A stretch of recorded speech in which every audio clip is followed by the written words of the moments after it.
In the mid-1980s, the German military put out a requirement for an armoured, tracked, airmobile weapons carrier. The official term for this thing is a Waffenträger, not a light tank.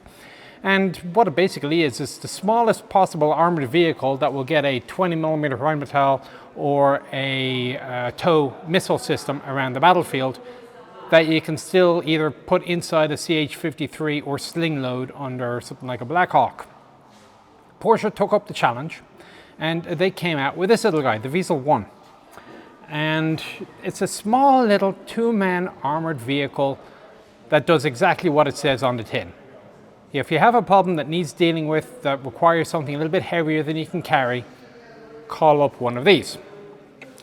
And this, well, ought to likely only be a single part episode because it's a small vehicle. So starting at the front, and again I do appreciate all the anti-slip surfaces here. This makes it much easier to get up and down without kidding, because of course you'll never get up and down on these things in the dry in a museum. You're going to be wet and muddy and you'll have no traction whatsoever in your boots. The armor on it ain't much, so it's designed to stop basically a 7.62 or shell fragments, and that's the end of it. And not even big fragments. I'm pretty sure a 152 close enough will do a number on this. But again, it's better than your shirt that you'd have, as most of the airmobile infantry would do. As a German vehicle, it is of course completely street legal with indicators, headlights, wing mirrors and the works. The hull is split into three basic compartments. You got the driver's compartment on the right, engine compartment front left, and the weapons module at the back. The engine is a commercial model out of either VW or Audi, but it's the same group, so it's probably the same engine regardless. It is a 5-cylinder diesel. Cranks out about 86 horsepower, which will get this thing along at a pretty reasonable 75 kilometers an hour. Cruising range from the 80 liters of fuel is about 300 kilometers. That isn't bad, especially considering if you're an airmobile vehicle, you're probably not airmobiling your various supply trucks with fuel. So yeah, you don't have to go 300 kilometers in a straight line, but if especially you're going to be like the fire brigade role, providing fire support as needed, you can imagine these little things zipping around a fair bit. The engine is connected to a ZF or ZF3 transmission. It is a 3-speed transmission with one reverse, but it has a 2-gear splinter group. You might want to call it a transfer case if you like, but basically it doubles the amount of gears. So in actuality, the vehicle is 6 forward and 2 reverse. As you come around to the front past the rubber mud guards, you'll see that the access panels are held in place by these sliding latches. So you loosen the bolt and the latch moves sideways. Also see your lift points if you want to sling load the vehicle, and then you get to the track. When originally built, the vehicle came with a continuous rubber band track system, and as you can see, this has been replaced by a later type of track. And it's a conventional 2-pin track, just much smaller in scale, held together with cute little itty-bitty end connectors. The center guides don't perform a block connection function as they do on larger vehicles. These ones are molded as part of each individual track link. To provide the power, we have a drive wheel at the front, not a sprocket wheel, so we're thinking go back to T-34 or maybe Christie tanks here. The power is transmitted through meshing the center guide teeth with the rollers. Actually, I don't think the rollers are just fixed in place in the middle of the drive wheel. The drive wheel you also see is flattened to match with the track link, and it is rubberized on the outside. Also with a small little amount of rubber are the main road wheels, which as you can see are really, really lightened. They obviously help with the reduced weight of the vehicle, but I've no doubt it also makes maintenance a lot easier. The suspension is torsion bar, although you do have hydraulic dampers together with an actual volute bump stop spring at the front here as well. And then further back, the bump stops are simple rubber blocks.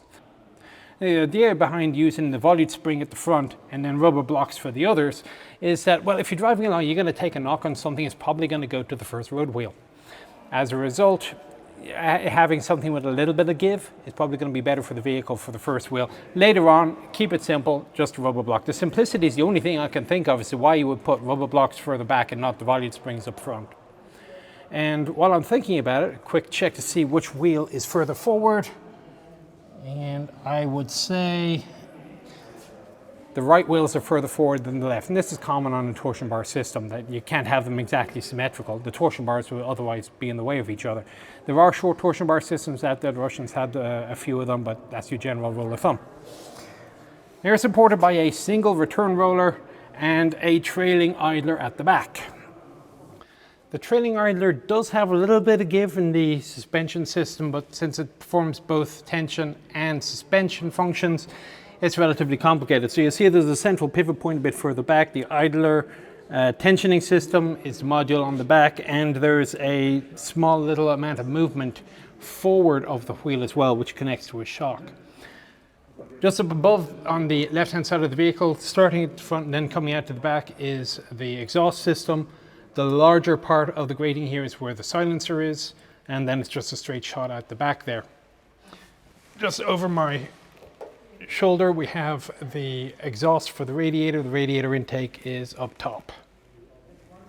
At the back, hooray for street legal German vehicles with indicators, brake lights, reflectors, license plate lighting. There's, you got fuel tank, your convoy distance light. You see a live axle, not live axle, a single axle goes all the way across the back. Small little loops here if you want to tow something. And again, lifting eyes. Complete with padlocks because they like to lock their vehicles here. I guess they're afraid somebody will nick them or something. Coming around the right hand side, well, this is where your various kit stowage is going to be. There's a closed compartment here, although they zip tied it, so I'm not going to break the zip tie. An exhaust port for something. Hopefully when I open up the hatch and look inside, I'll find out. I'll let you know. The whole vehicle only comes to about 2.8 tonne, which really isn't bad. Now, if you think about it, you're talking about 30 horsepower per tonne. The tracks, which are, if you're curious, about 20 centimetres wide, will give you a ground pressure of 360 grams per square centimetre. So all in all, it's quite efficient in terms of what you get for your tonnage. All right, open the hatch.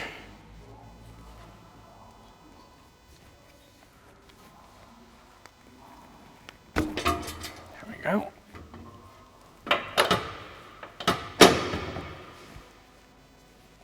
And so now we get to answer the question that doubtless many of you watching want to know: does Chieftain fit in a Wiesel? And I suspect it will. At least I was able to fit in the command variant, so we'll see how I do with the Mark I weapons carrier.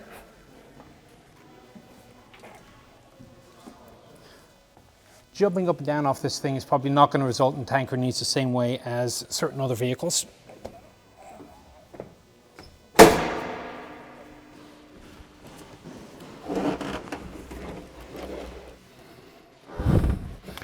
Well, that was easy. Well, this really isn't bad. Now, I'll talk about closed hatch in a moment, but as it is, I'm sitting very comfortably. I've got my accelerator pedal, my brake pedal, and there's a slight catch as my knee kind of interfaces a little bit with the steering wheel, but it's not too bad. It reminds me of driving my old Ford Fiesta. Steering wheel itself is a sort of a bow figure eight thing, but I have the full range of motion. Actually, sure, I'll be using the right foot for the brake anyway, so it's not much of an issue now I think about it. Here's me trying to be high speed, left foot braking. What I assume is a large transmission lever on the left hand side. There are two levers in here on ratchet systems, and I'm wondering if they're the emergency steering and braking, because mainly I can't imagine why there would be two identical levers on each side. So the left one, it's, well, I mean, if it's interfacing a little bit with the transmission handle, okay, got it. You're not going to be using it too much. It's not the end of the world. And after much looking, I found the indicator control. It's a stalk on the left of the wheel.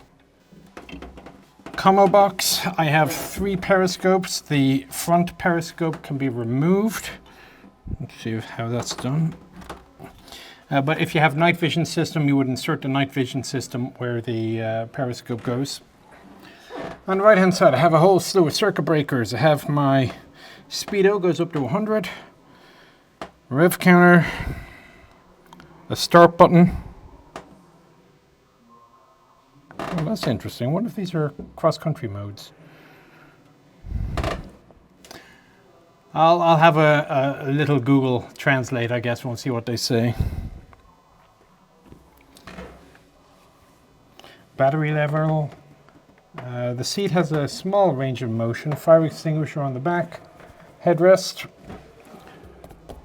rubber padding all the way around to the outside to seal it. All right, let's see if I can actually close the hatch. Probably a button in here somewhere.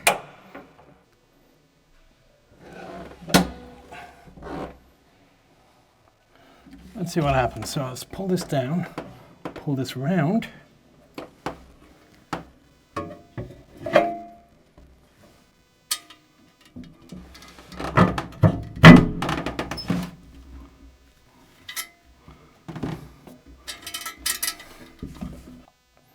Things very definitely get more interesting when I have closed the hatch. Now I'm going to write this off to the idea that I simply haven't found a working control handle. Either I have not found the correct handle or the one that I have found is not correct, one or the other.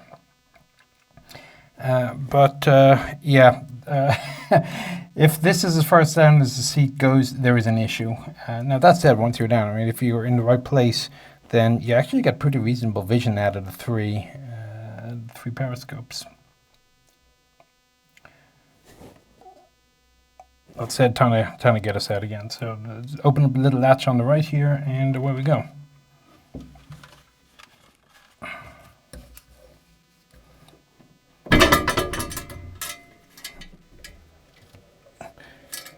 Interesting, there's no padding on the inside of this hatch.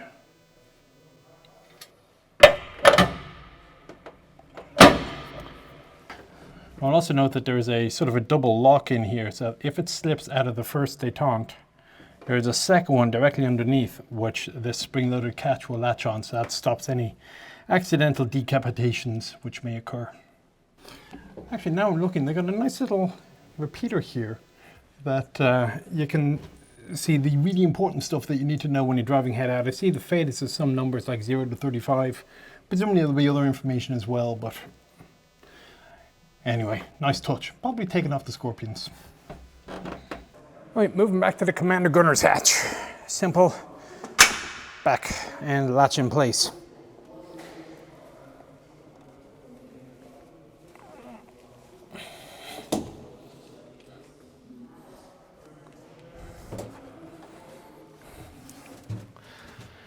All right, turret. So the 20mm cannon has a twin feed system. Ordinarily, the right-hand side is going to have stowage for 100 rounds of HE. Right now it's just stowage for stuff. And the left-hand side is your 60 rounds of AP. Now, I'm not actually sure why they bothered putting a smaller bin on the left-hand side, because I don't think it's really blocking very much. Maybe a little bit of vision off the vision port. You're probably better off taking the extra ammo. You'll also see hand cranks to feed the rounds down the feed chute into here. Let's see if this opens or not.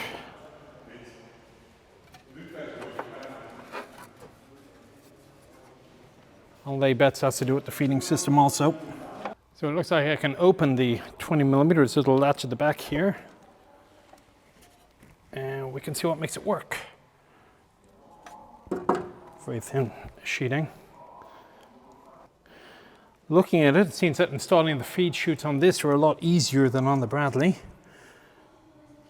I mean, it's not that the Bradley is hard per se, but I just can't seem to get a gun and feed chutes in and out without losing some skin somewhere. The cogwheels for the wheels, I don't see, I wonder how you clear it.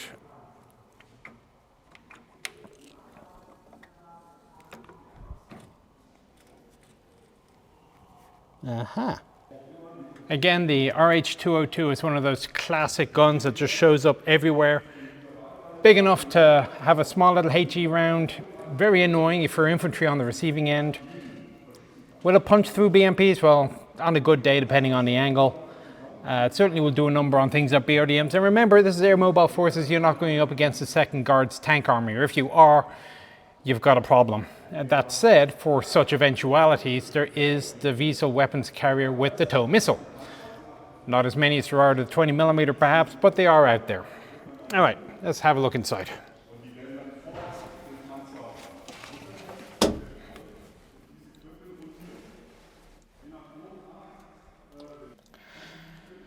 Well, I apologize for the equipment that's in the way, but apparently there's not really very many places for a camera in here. When they designed the vehicle, I guess it wasn't very high on the list of priorities. That said, now that I'm in, I'm comfortable. I will lay bets I can probably close the hatch without too much difficulty. I do note that there is a pad on the top of the hatch. To the front, the sight, it's a very basic sight. It seems to be an anti-aircraft sight looking at the lead marks. There's a Unity sight to my direct front, basically a vision block. And that's weird. Oh, there's one to the left.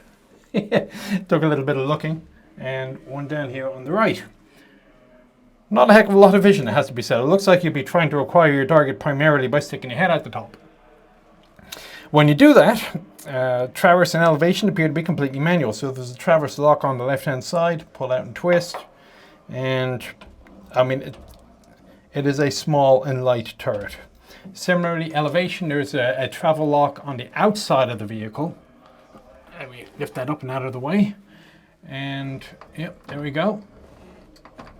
Elevation is nice and simple also. Let's see how that affects, yep, and that affects the gun sight. So there we go, I'll just elevate it up so we can actually see it. I'll put the camera through in a moment. Now I have no idea what this yoke front here is. I'll put it up and I will take comments on the video down below.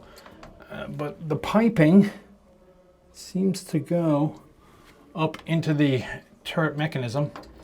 So I'm going to assume it's something to do with the elevation system, or maybe the pulley, the drive system for the 20mm, but I wouldn't have thought so.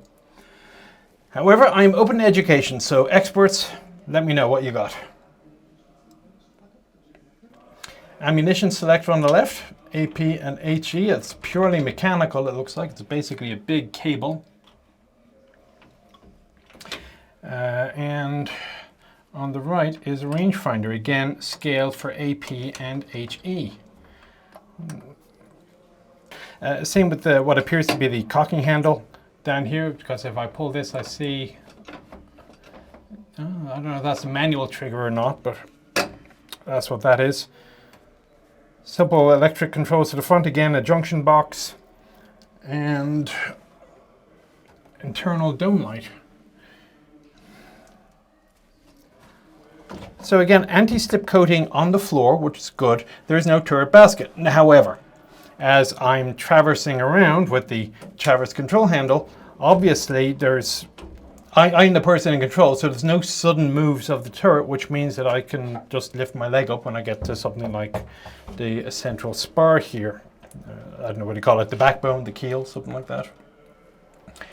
Officially, it's about 400 rounds will be stowed on the vehicle. So in addition to the 160 outside, you've got another 240 stowed. I see 37 HE here, another 38 of HE there. There's a fair bit of room on the lower left-hand side where currently there's a bunch of piping for things. But no, it's simple. And if you think about it, let's see a mounting point for some rifles and a submachine gun. If you think about it, what this weapon thing is, it's quite simply a weapons carrier. It doesn't have to be complicated. It just has to be able to get a 20mm autocannon somewhere that I can shoot at something. And if it's not stabilized and if it doesn't have every gadget gizmo known to man, who cares? I'm kind of hoping that might be related perhaps to the night vision system, because I can't think of... You're certainly not going to be using this in the night time. If the driver has a night vision system, I would like to think that there's a gunner's option as well. I guess I'll have to look that one up. I'll let you know after I check out one copy of Jane's or something. Serial number 9 Bravo. This is an early one. I see a mil scale around here as well. Just wondering what it reads off of. 75 more rounds of HE on over my right shoulder there. Map bag, another map bag. Another feature in here, seatbelt. Seems to be an airplane style looking at it, but I can't get it open. Face it, this beats walking, and it's not as if the track links are too heavy. Not a bad idea. Again, it has its limitations. There's only so much you can kill with a 20mm, but if you're going to be flying around in a helicopter and you need to bring something along, this will do the job. All right, Let's get out. Right, Shin does exactly what it says on the tin, the Waffenträger, Träger's Waffens. It's a great little vehicle. I mean, there has limitations. You can't chuck it out of an airplane, for example. You'll be surprised, but it doesn't work. And it's not a tank, it's not supposed to be, but if you need to get a weapon from A to B, and it's too heavy to carry, together with 400 rounds, this sort of thing is fantastic. Anyway, they built 345 for the German military. The US took delivery of 7. 4 of them were turned into robots. I don't know how many of them survived because they tried some airborne tests with them, which, as I said, didn't work out. The Wiesel 2 came along. It's basically an extended version of the Wiesel 1. Instead of the 3 pairs of road wheel and the trailing wheel, look out for a 4th one. And other variants were eventually created. It's going to have a command variant. There's an air defense variant, Ocelot. It's a brilliant vehicle for what it does. Just it doesn't do much if you don't need it to do that one specific thing. All right. Thank you very much to the Panzermuseum in Munster for letting me crawl around. Thank you very much to the Patreons who are still giving me money on their own goodness of their hearts, which allow me to fly around the world and do these things. Because, yeah, it's all very well reading off a script with B-roll in the background, but you learn so much more by actually going to a vehicle and checking out and seeing what it does. And in this case, the Waffenträger just carries a weapon around. Gotta love it. All right, take care. I'll talk to you on the next one.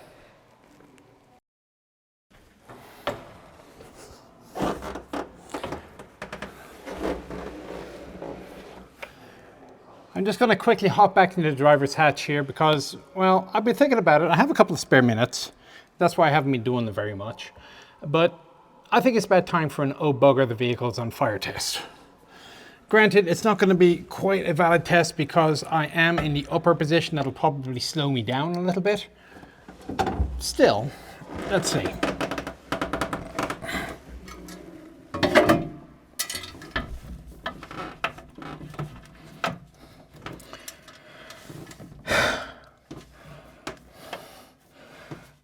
Oh bugger, the Waffenträger's on fire.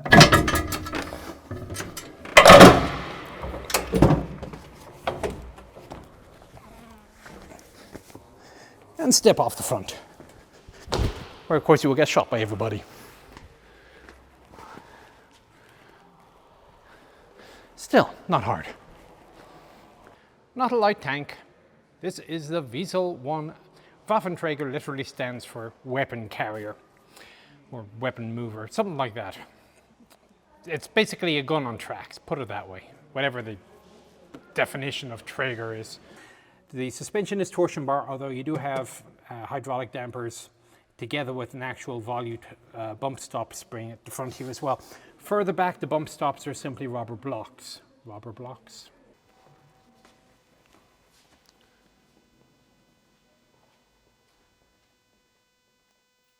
So you're looking to take a photo?